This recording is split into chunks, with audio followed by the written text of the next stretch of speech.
Are you looking for a simple potato breakfast dish? Well, here we go. Stay tuned and I'll show you how to make my home fries.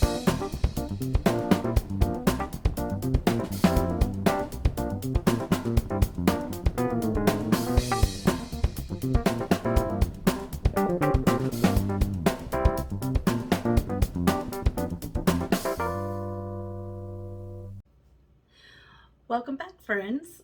If you're new to my channel, my name is Andrea and this is Dessert First. So I'm going to show you how to make my home fries. Now this is just a side item that I make usually at Christmas time to go with our Christmas brunch. So I'll make a quiche, I'll make home fries. We'll usually have cinnamon rolls and other goodies to snack on. So, but you can make home fries any time of the year. So, all right, let's get started. All right, so let's get started making our home fries. So I'm just gonna make a really small batch today, but typically for like Christmas brunch, I'll make a pretty large batch. So I'm only gonna use half of this medium onion, and this is just a yellow onion. So I'm just gonna cut that in half, set that one aside. And then we're just going to dice this up. And I don't want huge chunks, so we're just going to go kind of between a small and a medium dice. I don't usually worry too much about the size of dice for myself because I'm not preparing this for, a restaurant. I'm not looking for absolute precision. Just as long as they're pretty close to the same size so that they all cook at the same time, the same rate. So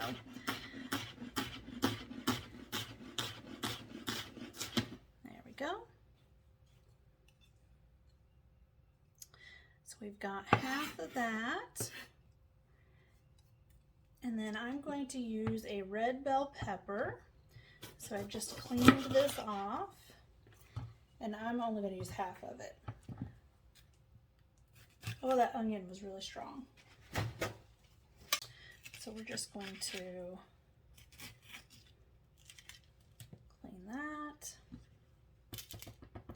Now, when I make this for Christmas, since I make a fairly good sized batch, I will usually use part of a red bell pepper and a green bell pepper. It just gives you a nice, pretty Christmassy kind of look. So we're just gonna dice this up about the same size as your onion.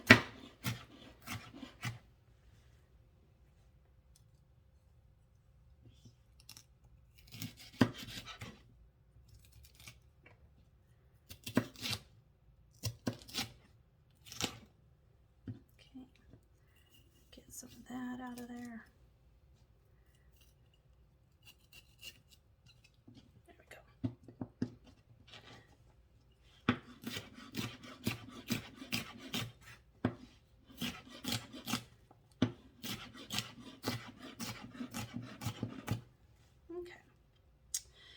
And then I have some potatoes that I had baked off a few days ago. And then I just popped these in the refrigerator. So I'm going to use those. If you don't have baked potatoes, you can just take your potatoes the day before and boil them. So just put them in a big pot of water. Leave them whole and leave the skin on. I usually like to use like a Yukon Gold potato or any gold potato. They're my favorite potato. So, but you could also bake them off too. So just leave them whole, leave them skin on. And then once they've cooled down, they're done and they've cooled down, just pop them in the refrigerator But you want to do that, you know, the day before, because you want them to be nice and firm and easy to dice up, because we're basically going to cook them again, kind of. Really, they're just going to warm up. So I'm just peeling these.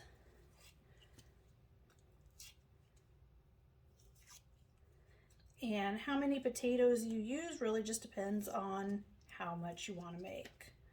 So you just want to make sure that your ratios of vegetables and potato are right. So you want you want more bell pepper than you want onion, and you want more potato than you have of either one of those. So this is one of those dishes that I don't have an actual measurement for. Maybe when I write a cookbook, I'll actually write that down. So, but until then, this is just how I cook. So, all right, so let's just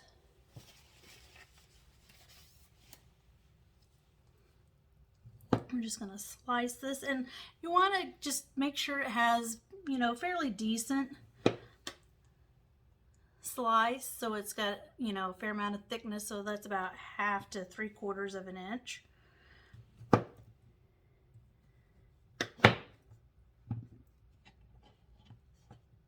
And then we're just going to cut those a couple times.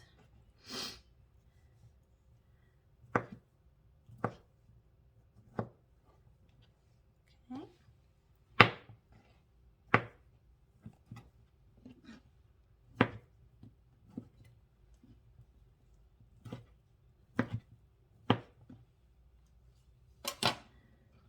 Move these over to my tray.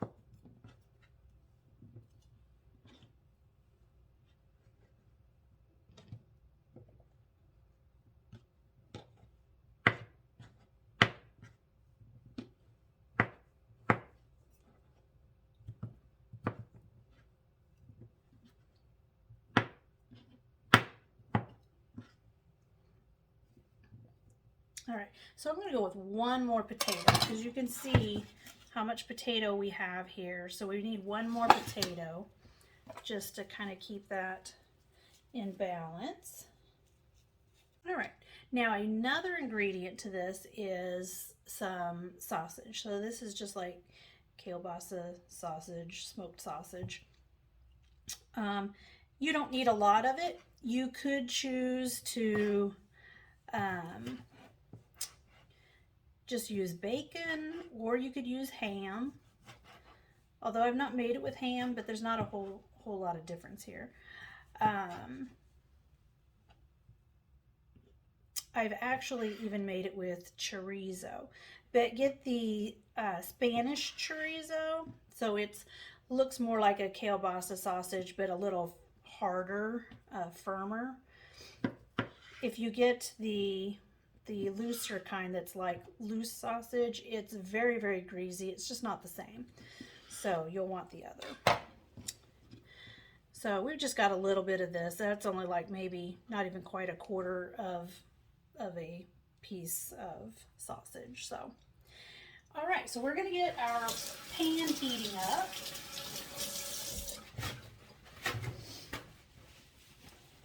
Now, if you're going to use bacon, then you could have already had some bacon cooking. I would just chop it up first and then put it into the pan and be cooking. That way it's already the size you need.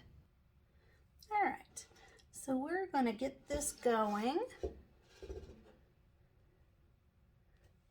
So let's get our fire on. And I've just got your standard saute pan size.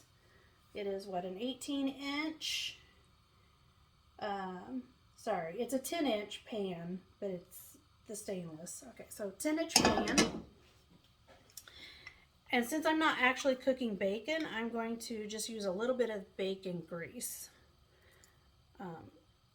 I don't cook bacon off that often, but if I do, then I'll usually save just a little bit of bacon grease, put it in a glass container, and then that seals well, and then I'll just put it into the refrigerator.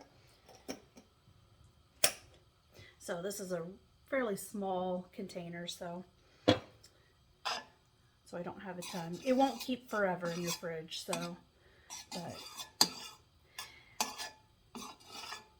Now, if you wanted this to be completely a vegan dish, then just omit your meat and the bacon grease. You could just use a little bit of avocado oil, and that would be perfectly fine. And you could add some other veggies if you wanted to. So I just find that bacon grease is the best for keeping things from sticking. Avocado oil works great. I usually use it if I'm popping stuff into the oven just because it has a really high smoke point. So I can get it really hot without it burning. Bacon grease, there's just something about the animal fat that keeps things from sticking, especially eggs. If I make omelets, I have to use bacon grease because I will have a perfect omelet every time. If I use any other oil, it still sticks. So, all right, so we're going to turn this down just a little bit, and I'm going to add the onions.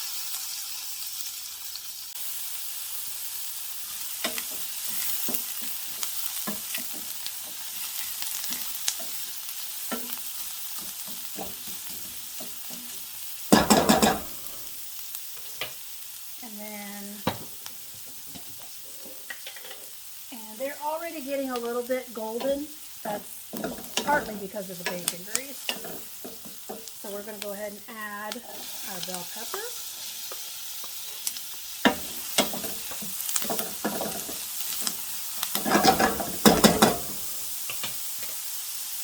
And then I'm going to add in just a little bit of garlic. So if you were using fresh, just like maybe 2 cloves.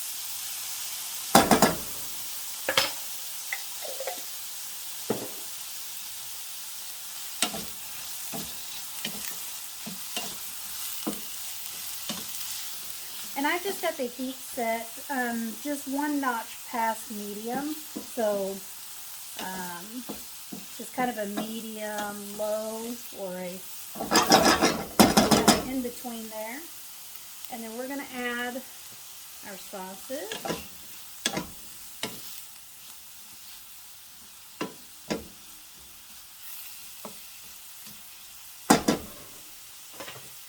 And then we're going to go ahead and add our potatoes.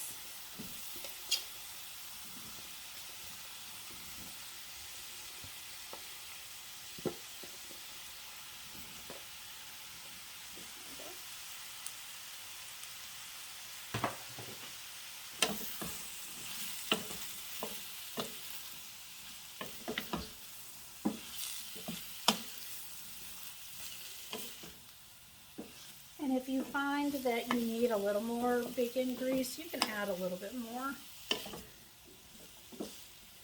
You just don't want them super greasy, but you also don't want anything to stick, so. And then I'm just going to add some salt.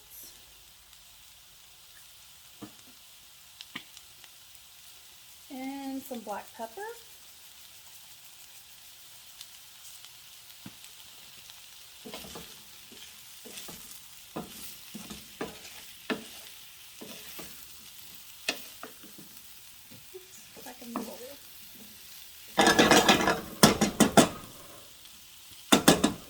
Alright, so I'm going to turn this down just a little bit more, so we're just about a notch above low.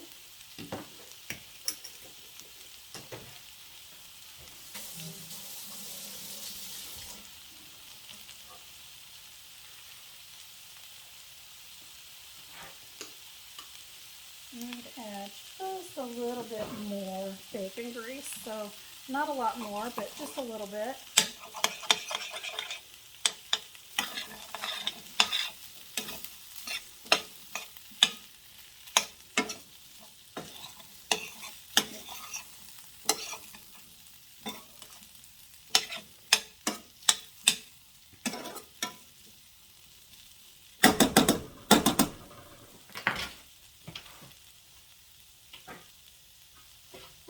And I'm going to pop this on down too low, and I'm going to put a lid on it for about 10 minutes. We're just wanting to warm everything up. We're not looking to fry the potatoes because it's not really a fried potato dish.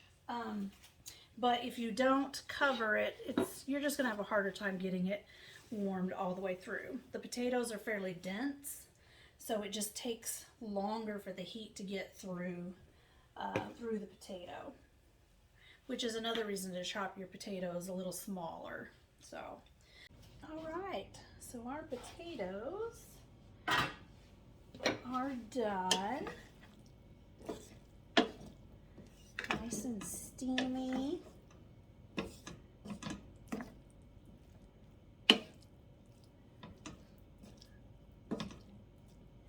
You could serve this with like some scrambled eggs or some fried eggs.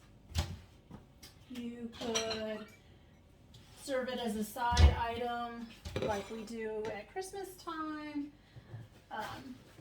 for a brunch. I've even added some pico to it and sprinkled some cheese on it and wrapped it in a burrito flour as just kind of a breakfast burrito. So that would work great too. So just whatever you want to, however you want to serve it. So let's just put some into a bowl here.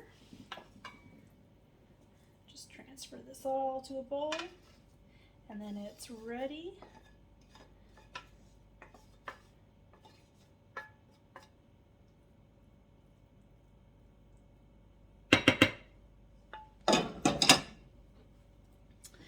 And there you have it. My simple, easy home fries that you can make for Christmas or any other time of the year. Another great way that you could make this, if you have one of the Blackstones, the flat top grills for outside, you could take it out there and cook up a huge mess.